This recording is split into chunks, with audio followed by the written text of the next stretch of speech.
رسول الكريم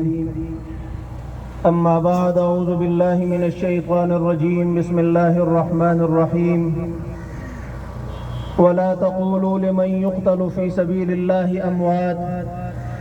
بل أحياء ولكن لا تشعرون صدق الله العظيم۔ سامعین محترم، آپ حضرات کے علم میں ہے ایک عرصہ دراز سے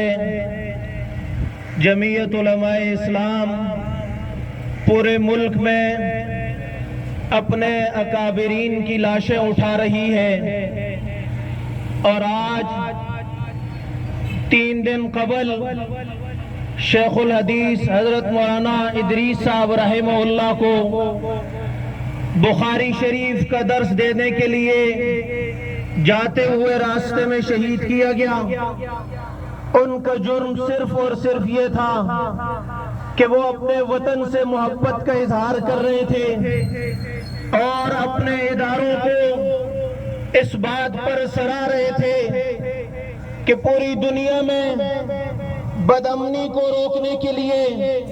ہمارے اداروں نے جو کردار ادا کیا ہے اس کی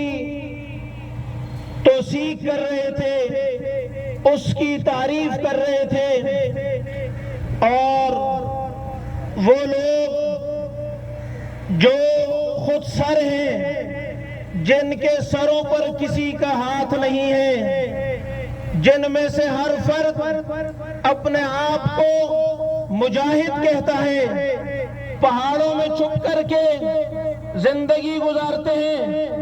وہ یہ سمجھتے ہیں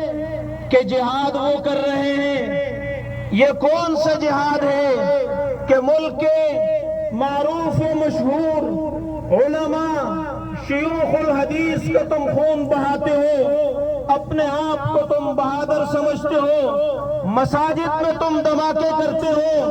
عوام الناس کو شہید کرتے ہو۔ یہ کون سی بہادری ہے؟ بہادری تو یہ ہے تم میدان میں آ کر کے مقابلہ کرو، پتہ چلے کہ تم کتنے بہادر ہو۔ اور ہم یہ بات بالکل واضح کر دینا چاہتے ہیں، یہ ملک اسلام کے نام پر بنا، بے شمار قربانیوں کے نتیجے میں وجود میں آیا، اور اس کا مقدر اسلام ہے، اور انشاءاللہ العزیز اسی پرچم کے نیچے اسلام اس ملک میں نافذ کیا جائے گا۔ اور جو لوگ جمہوریت کو کفر کہتے ہیں،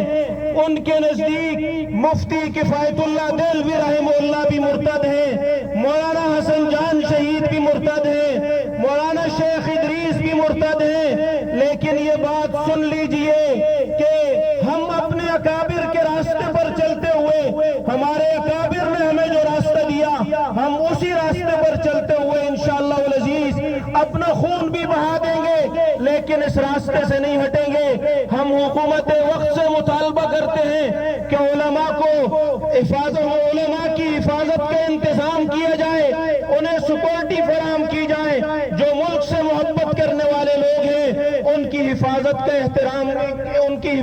انتظام کیا جائے۔ آپ اس بات کی تائید کرتے ہیں؟ جزاکم اللہ خیر۔